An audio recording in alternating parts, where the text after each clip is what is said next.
Hello everyone, kansuubire nti mwenna muli bulungi. Olwaleero I'm going to actually use English and Luganda for this video.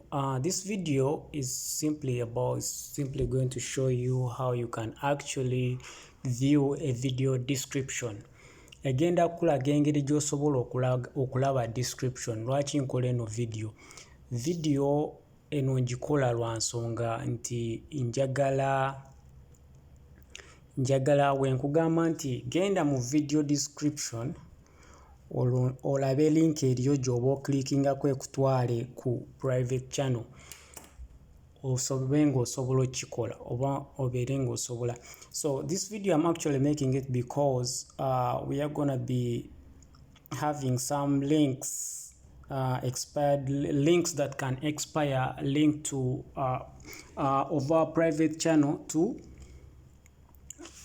link to in the description, okay, in the description of videos. So kati chetuba tukola, what you do is actually simple. You just come here, let me say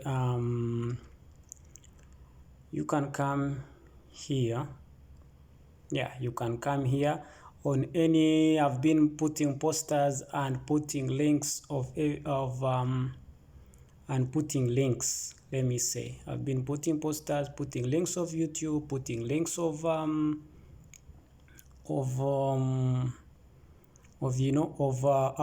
various platforms. Mbadde nteekako posters nga nteekako link kati nga gy'olaba eno eza posters zaffe buli wamu nga njiteeka ku buli poster link oba ya TikTok oba ya Twitter oba ya ki, n'ekiro wemba nkiggala era nteekako link nensuubira nti musubscribing. Kineewuunyisa paka nakati nti abantu 1,000+ balaba link naye tebaagala giclicking up to now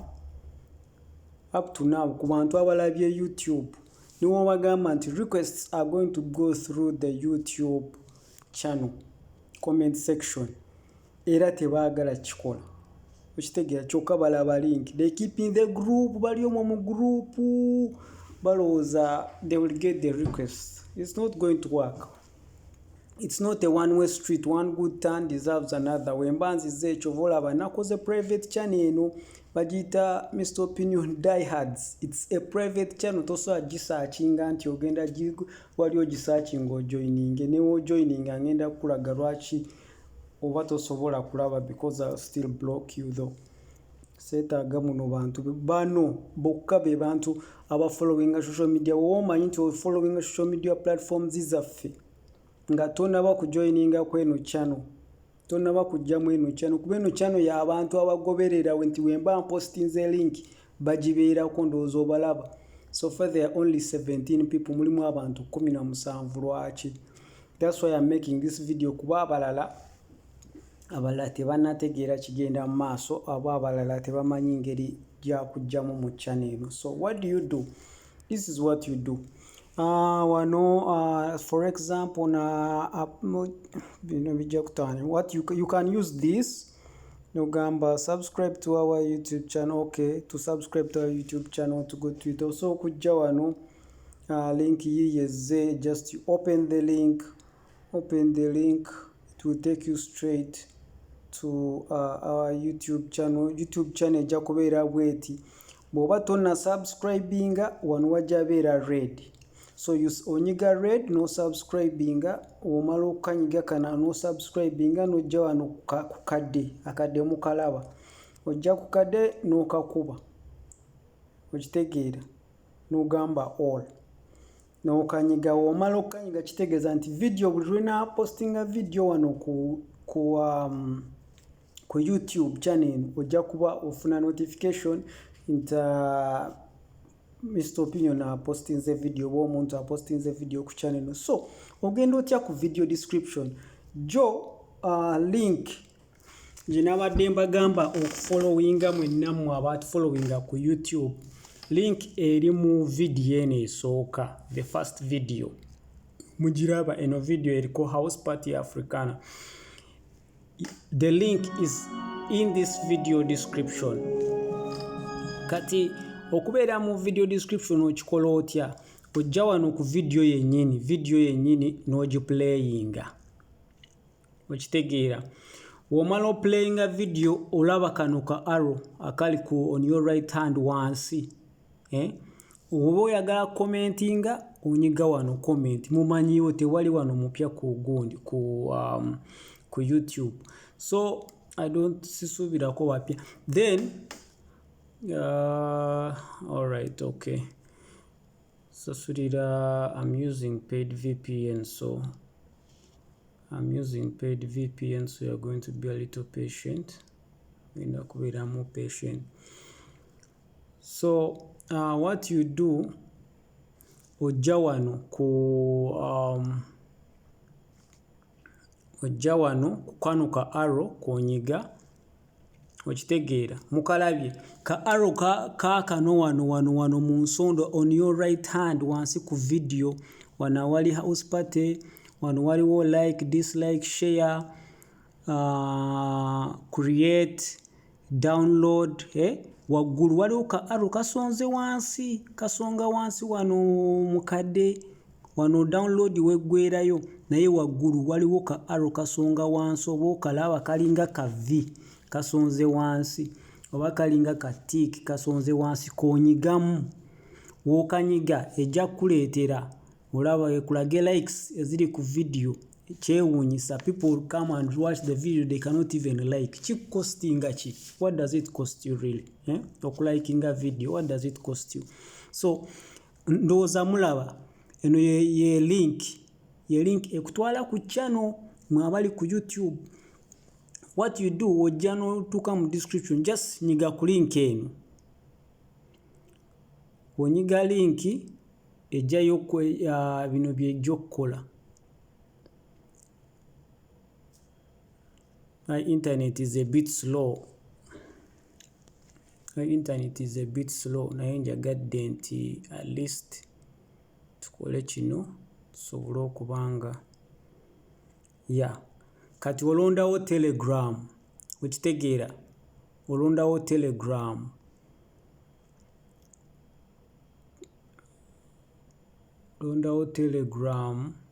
Ejja kuba kutwala straight ku channel.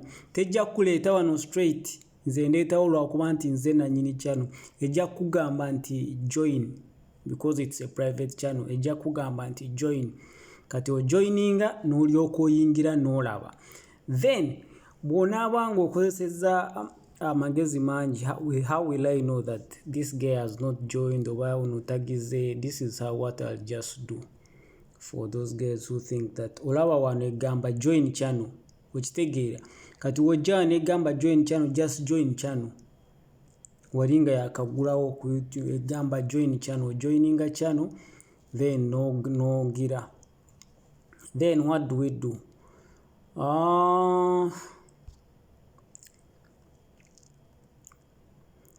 Kirala nabagambye nti I see every notification, mba nsobola oziraba bannaye. Tosobola kutemwefuula bagezi. I know there are guys here who think that they are very clever. I see all subscribers. Subscribers obalaba otya ku channel. Kyangu nnyo. You just come here. You actually just come here at the subscriptions and you just click here and see all your subscribers. Ndowooza mbalaba comments zammwe zonna aba subscribers on this channel. Ndowooza mbalaba. Oba osobola okulaba nti ono mostly bw'oba ojoininze yo private channel nga tokozesezza link eri expiring nga gyembamba wadde ku video. Ku video mu description of the video. You cannot join unless I accept. And before I accept, ngende keberera ddala kuba seetaagayo bantu bebakeeyo ddala. The other one is a private channel for only Mr. Opinion Diehards. Abalala mugira mubeereeyo, because I'm not going to waste my time with people who don't want to support us. Okulikinga tewali kye kikostinga to like. It doesn't cost you anything at all. Subscribing, it doesn't cost you anything. Following, it doesn't cost you anything. Okitegeera? Bw'oba toli ku TikTok, if you're not on TikTok, Go and follow on Twitter. If you're not on Twitter, go and follow on Instagram. If you're not on Instagram, go and follow subscribing a YouTube channel. If you're not on YouTube, go to Facebook. What's wrong with you people? Mwagala tubakolere ki, mwagala tubegayirire kyenkana ki. We put in a lot of time. A lot of time. Okitegeera wano channel ntono nnyo ze musaba requests olina taking a time okubanoonyeza requests ezo ntono nnyo. So I will answer the requests. Ngenda kubanga nziramu requests zo ku YouTube until further notice. Paka lwena bagamba nti kati requests zizzeyo mu group oba nti kati requests tuzisabira ku TikTok. Mumpude bulungi. Gwe following ku TikTok. Wemba mpise ku TikTok nengendayo because every evening I check. Wempitayo nendaba nti kambalage TikTok channel yaffe. No, sisobola giwalaga because I'm going to post this video on YouTube and it's going to be having a lot of those TikTok sounds which have copyright. Anyway, chobo okola changu nnyo, just go and follow or unsubscribe. Actually, go and subscribe. Link egenda ku expiring anytime from now. So what you do, just go there. Go to the YouTube channel, subscribe. After you subscribe, check in the description like I have showed you. Osobola okubanga following a link eyo oba okole request yo, then genda ku private channel request yo ejja kujja oba nagipostinga dda oba sagipostinga dda. Kati mwebe ngendo concentratingako mwe bafani bange true fans aba following a Mr. Opinion. Mwebe ngendo concentratingako nkoyo concentratinga ku buli kyalo. Neetaaga abantu matono nnyo. Neetaaga abantu just nga 5. Only 500 people benjagala. Nga manyi nti wenteekayo link nembagamba follow this link oba subscribe to this link, abo abantu 5 bonna nga webali bagenda ne basubscribing bwe babeera online. Bwe ngamba nti tugenda kula live ku YouTube, abo abantu 5 list bajja ne babeerako bokka benjagala. Seetaaga abantu bangi bagenda kunnumya mutwe. Otherwise, I love you guys. Mwebale kuwagira kumpagira abampagira abamfollowinga. We have 400 so far subscribers ku YouTube channel yaffe. Those tuwezezza 400 plus subscribers. Abo ba 400 people benkoledde no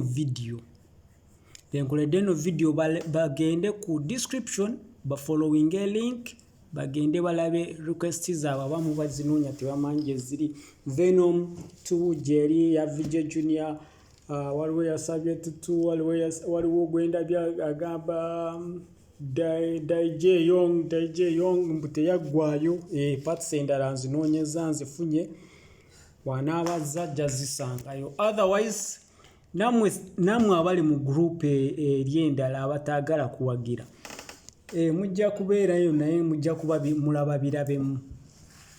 Ekyo sigenda kibakweka, mujja kuba mulaba birabemu.